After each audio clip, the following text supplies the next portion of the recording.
Hi there, Year 4. I'm just here ready now in perhaps a classroom that we're doing similar to the classroom that Tip and Jim Jarvis would have been in, although some of the children here are quite smartly dressed, so perhaps the classroom wouldn't have been as nice as this classroom, I'm guessing, in the workhouse. Now, yesterday, if you remember, poor Tip had been punished by the nasty Mr. Barracks, and Jim had said how much he hated the place. So we start off now with reading chapter 7, which is called The Wild Thing. Joseph, Jim asked the bent man one day out in the yard, how long have you been here? Been here?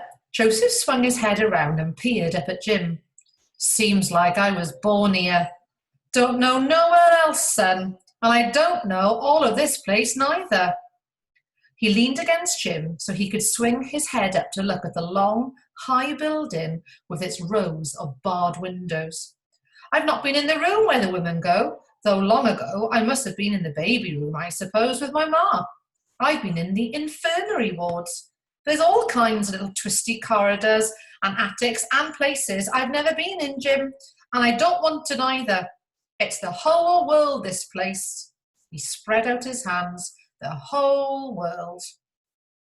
It ain't, Joseph, Jim told him. There's no shops here, no carriages, and no trays.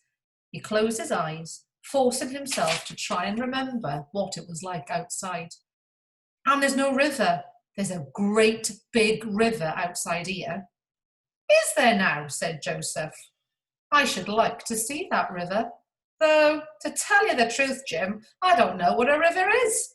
Tell you something. He put his arm over Jim's shoulder to draw his ear closer to his own mouth. I don't want to die in here. If someone will let me know what day I'm going to die, I'll be grateful. I'll climb over that wall first. He dropped his head down again and stared at his boots, whistling softly. Yes, that's what I'll do. Tip spluttered and nudged Jim, but Jim was looking up at the high walls that surrounded the workhouse and the bleak sky above it. How long have I been here, Tip? He asked. How should I know? Tip hugged his arms around himself. Keep moving, Jim, it's cold. It was impossible to tell one day from the next. They were all the same. School, sack making, bed. The only thing that changed was the sky. Jim had seen the grey of snow clouds turning into the soft rain clouds of spring. He had felt summer scorching him in his heavy, itchy clothes. And now the sky was steely grey again. The pump had long beards of ice on its handle. I've been here an year, Jim said.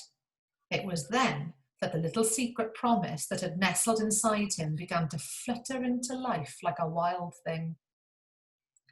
I've got to skip off, he let the mad thought rise up in him. If I don't, I'll be like Joseph. One day I won't remember whether I was born here or not. I don't know anywhere but here. During lessons that day, the old schoolmaster's voice droned on in the dim classroom. The boys coughed and shuffled in their benches, hunching themselves against the cold. Jim's wild thoughts drummed inside him, so loud that he imagined everyone would hear them. He leaned over to Tip and whispered in his ear, Tip, I'm going to run away today. Come with me? Tip sheered around and put his hand to his mouth. Mr. Barracks sprang down from his chair, his eyes alight with anger and joy. You spoke, he said to Jim, triumphant. It was you. Tip closed his eyes and held out his hand, but Jim stood up. He didn't mind. He didn't mind anything anymore. The teacher hauled him off his stool and swung his rope around. It hummed as it sliced through the air. I don't mind, Jim tried to explain, but this made Barrack angrier than ever. At last he had caught Jim out, and he was beating him now for every time he had tried and failed. He pulled a greasy handkerchief out of his pocket and wound it around Jim's head, tying it tight under his chin. Just in case you feels like hollering, he said. All the other boys stared in front of them.